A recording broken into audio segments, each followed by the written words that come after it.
If I were the president, I would slaughter 5,000 Gen Zs per day. That is a statement from Farah Maalim, the member of parliament for the Adab constituency.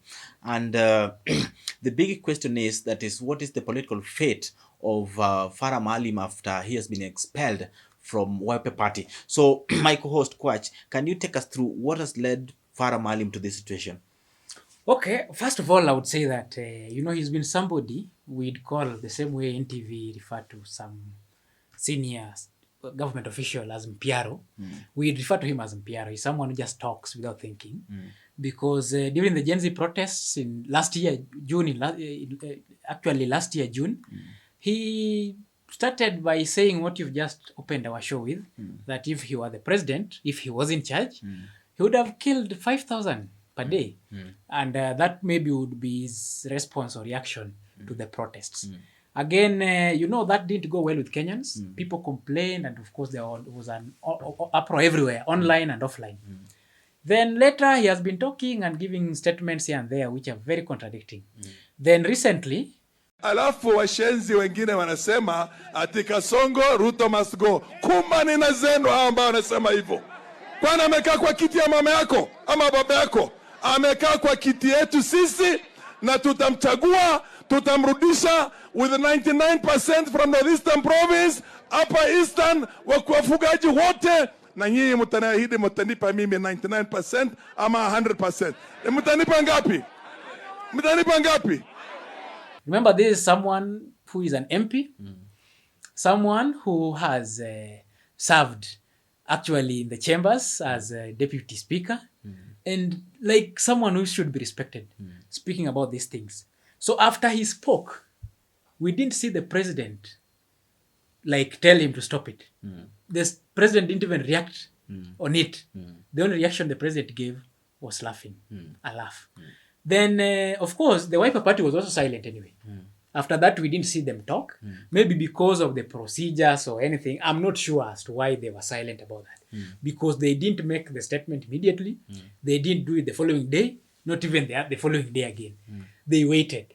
And remember, with this, we saw a serious, we saw a serious hashtag going around the social media, more so X, formerly Twitter, telling the party leader of Wiper, that is Kalonzo Musyoka, that if you don't sack Farah Maalim, or rather if you don't expel him from the party, then we will know that you are supporting the abductions, you are supporting all the wrongdoings that this government is doing. Because remember, Farah Maalim was abusing Kenyans, abusing our mothers, because these people were speaking against abductions.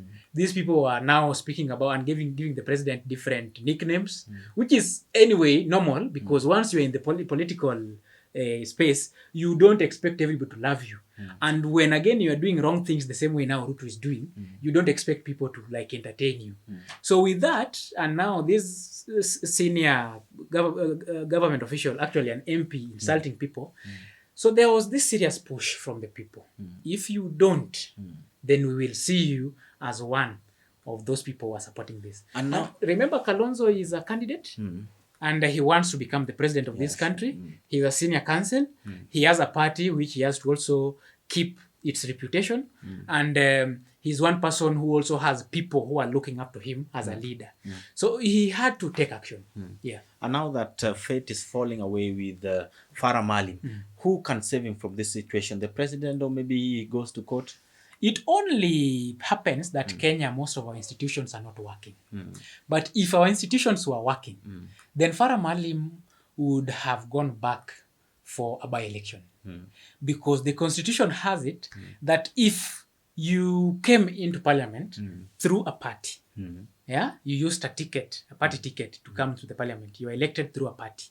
If that party in any way takes legal action against you, and in this case he has been now expelled, not even suspended, he has been expelled, that means he has got nothing to do with Wiper.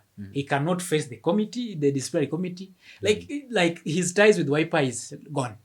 So it means with Wiper, that is that.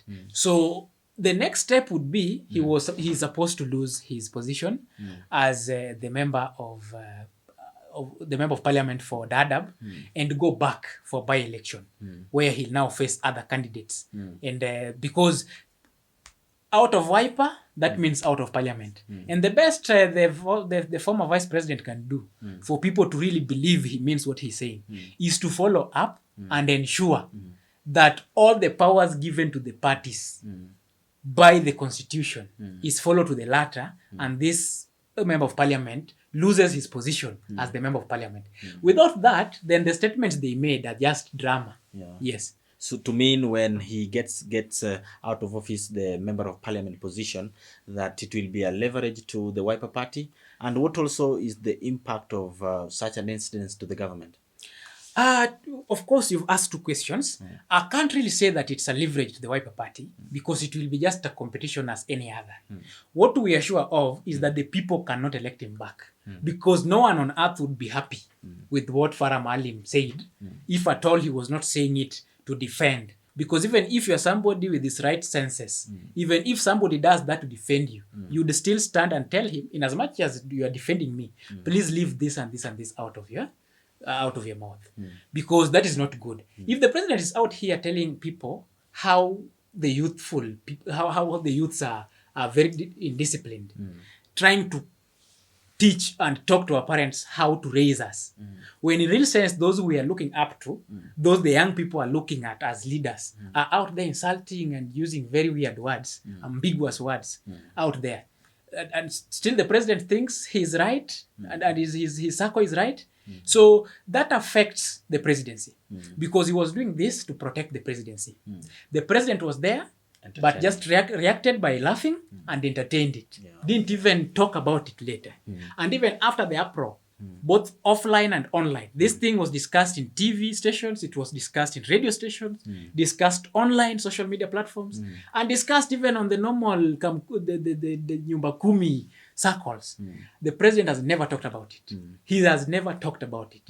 So it means the president sees it as a good thing because this guy is defending him. So it's a bad start for the presidency and a bad thing for them, because if at all the Wiper party follows it how it should be and writes this to the parliament, writes this to the political parties registrar, like writes it to all the relevant bodies and ensures that this member of parliament vacates office, it will be difficult because then Ruto will have to muscle machineries to go and help him campaign back home for him to be elected, which will be very difficult. Mheshimiwa Rais, nataka usikie hii. As you've just mentioned, that our institutions are so poor that we can just see games being played and just later on we see him in office back. And so what will be his fate that is now expelled from Wiper Party? Will we see him join UDA or something else? You see, I said our institutions are very poor. Jubilee Party expelled a number of the MPs from the Mount Kenya region, those who were elected and even those they nominated to parliament. We've never seen these MPs lose their positions. In fact, we've even seen them more powerful than before because then the government took them to their side and then even gave them more powers and tried using them to cause chaos within the Jubilee Party. We also saw ODM punish some of its members of parliament when they crossed over to the government and went to the State House in the name of going for developments. We saw nothing much happened. Even after they were threatened, there were serious letters, nothing happened much. And so we can as well say that even with this, we can maybe say that it ends at where the former vice president gave the presser, and it ends there. And now that we also don't have the RBC formulated already. But even without the IBC, you know, this guy would have just left the office because the other IBC does not really take part in ensuring you're out of office when your party sends you home. We have the parliament functioning. We have all these offices functioning. So the Wiper Party can follow up with the right offices and ensure that this member is out of office. Out of office, maybe Ruto would again, because we've seen one of the qualifications for you to join the Ruto government is incompetency. So maybe Ruto would again take him maybe as principal secretary or cabinet secretary, or maybe take him to head one of the parastatals. Thank you, and help us open new political pages, and let's meet at the comment section. subscribe and turn the notification bell. Welcome once again.